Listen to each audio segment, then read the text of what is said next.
कहीं बाहर होते तो पता नहीं आनंद आता कि नहीं आता, लेकिन भगवान की धरती पर तो यहाँ आनंद बरसता है, आनंद बहता है, रस बहता है।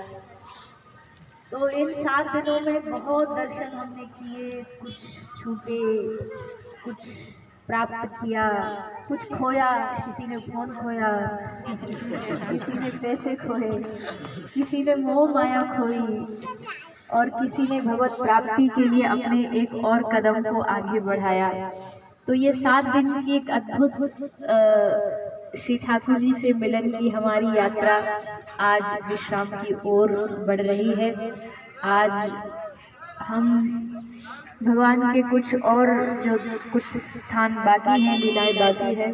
बहुत सारे लोग तो आज दोपहर को ही निकलने वाले हैं, कुछ एक दो बीच में भी निकल गए, और कुछ एक लोग जो कल भी यहाँ से प्रस्थान करेंगे। मैं बस इतना ही कहूँगी, आज 7वां दिन है, मुझे पता है भी हम आगे जाकर के कहीं ना कहीं व्यस्त हो जाएंगे सब इधर उधर दर्शनों में। पहली बात तो आप यहाँ 7 दिन बड़ी दूर दूर से आए, अलग अलग क्षेत्र के लोग आए, अलग अलग सोच विचार के लोग आए।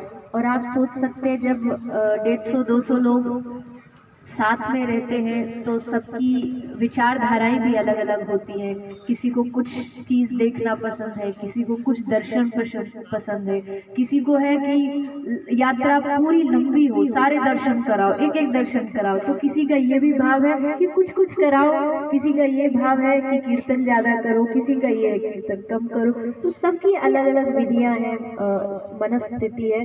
पर फिर भी हमने अपने तरफ से श्री ठाकुर जी ने जो जो संकेत दिया उस अनुरूप जितना हम कर सके प्रयास किया कि आप सबको कोई असुविधा ना हो, किसी प्रकार की कोई भोजन में, चलने में, बैठने में, रहने में अव्यवस्था ना हो। फिर भी अगर किसी कारण से किसी को अव्यवस्था लगी ही होगी, ऐसा तो हो नहीं सकता, तो उसके लिए मैं पूरे ट्रस्ट परिवार की ओर से क्षमा प्रार्थी हूँ। किसी को भी कोई चीज अगर मन में आई हो, यहीं छोड़ करके यहीं वृंदावन में उसकी तिलांजलि दे करके यहाँ से जाइएगा, क्योंकि यहाँ मन भर के जाना है, लेकिन संसारिक चीजों से नहीं, वार्तालापों से नहीं, बल्कि ठाकुर जी के प्रेम से हमें अपने मन को भर करके यहाँ से जाना है।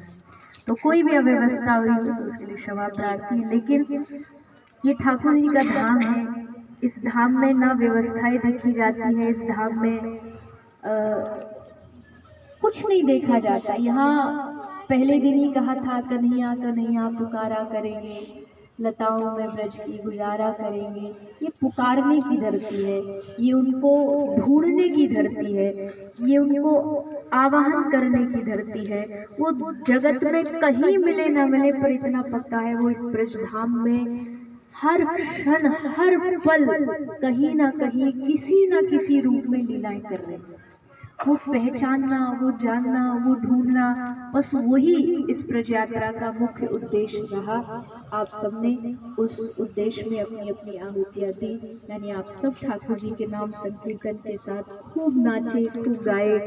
बहुत सारी ऐसी जगह थी जहाँ लगा था कोई नहीं चढ़ पाएगा, फिर भी आप सब पूरे उत्साह से चढ़े, आपने किसी प्रकार का कोई निराशा नहीं दिखाई। तो एक बार अपने लिए जोरदार तालियां।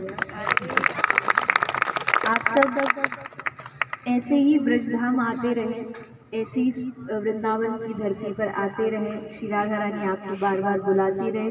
इससे ज्यादा तो मेरे पास ना कोई आशीर्वाद है, ना कोई कहने के लिए अच्छे शब्द है। बस निवेदन है राधा रानी के चरणों में, सदा सदा के लिए आप हम सबको अपना बना लें। ये 7 दिन जो हमने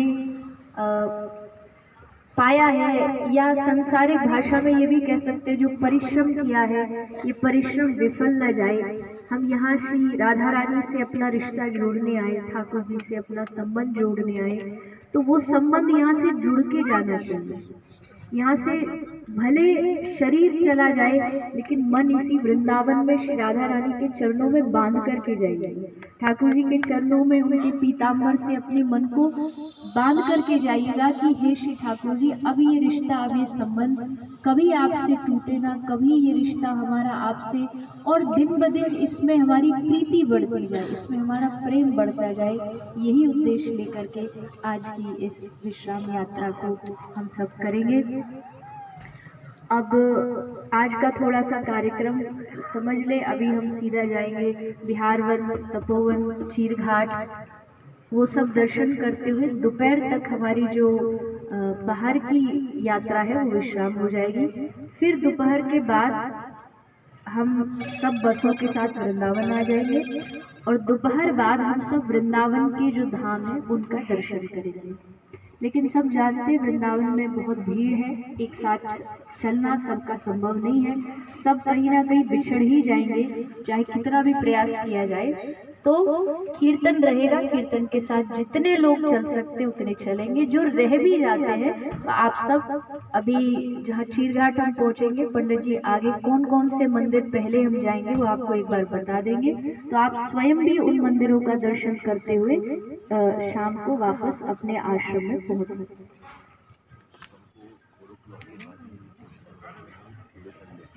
भोजन करने जो जब तक हम चीरघाट में भोजन करेंगे तब तक लगभग शाम हो जाएगी। हम निधिवन पहले जाएंगे जहाँ तक है अब अभी बात करके। निधिवन जी, राधा रमन जी, श्री वृंदावन बिहारी राधा वल्लभ जी अगर दर्शन हो पाएगा वो चीरघाट पे आप सबको एक बार वहाँ पे बता दिया जाएगा।